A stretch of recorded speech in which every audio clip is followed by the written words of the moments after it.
కేటాయింపుపై అన్ని పార్టీలు అన్యాయం చేశాయన్నారు బీసీ సంక్షేమ సంఘం జాతీయ అధ్యక్షుడు జాజుల శ్రీనివాస్ గౌడ్. 17 పార్లమెంటు స్థానాలకు కాంగ్రెస్, బీజేపీ, బీఆర్ఎస్ పార్టీలు 8 మంది బీసీ అభ్యర్థులకు టికెట్లు ఇవ్వాలని గతంలో డిమాండ్ చేశామని తెలిపారు. కాంగ్రెస్ పార్టీ కేవలం 3కి మాత్రమే టికెట్ ఇచ్చి బీసీలకు తీవ్ర అన్యాయం చేసిందని ఆవేదన వ్యక్తం చేశారు జాజుల శ్రీనివాస్ గౌడ్.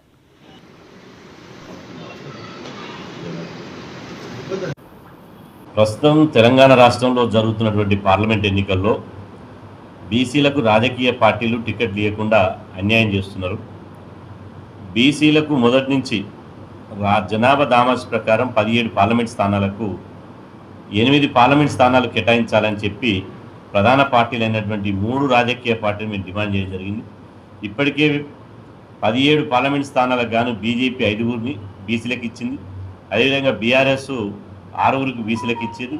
అదేవిధంగా కాంగ్రెస్ పార్టీ ఇప్పటి వరకు 13 మంది అభ్యర్థులను ప్రకటిస్తే కేవలం 3 మాత్రమే బీసీలకు ఇచ్చి అన్యాయం చేశారు. ఆ పార్టీలు కాస్తో కూస్తో అన్న ఒక 40% బీసీలకు ఇస్తే కాంగ్రెస్ పార్టీ మాత్రం 25% నుంచి 30% కూడా ఇలా టికెట్ ఇవ్వనేటువంటి పరిస్థితి ఉంది. ఓవైపు రాహుల్ గాంధీ గారు దేశవ్యాప్తంగా బీసీ కులగణన జరగాలి, అదేవిధంగా ఇప్పటి వరకు చట్టసభల్లో ఉన్నటువంటి కులాలకు చట్టసభల్లో అవకాశం కల్పించాలి, 90% ఉన్నటువంటి సబ్బండ కులాలకు రాజకీయ అధికారం కల్పించాలని చెప్పి వారు భారత్ జోడో యాత్రలో ప్రతి మీటింగ్లో ప్రతి సందర్భంలో రాహుల్ గాంధీ గారు చెప్తుంటే, రాహుల్ గాంధీ గారి స్ఫూర్తికి భిన్నంగా తెలంగాణ రాష్ట్రంలో ఇలా ఒకే సామాజిక వర్గానికి 5% లేనటువంటి సామాజిక వర్గానికి టికెట్లు కేటాయించడం జరుగుతుంది.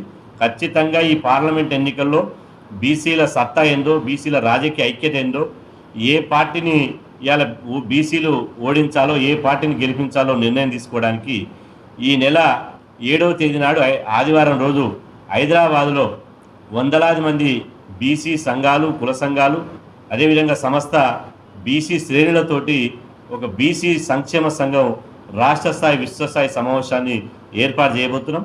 ప్రస్తుతం తెలంగాణ రాష్ట్రంలో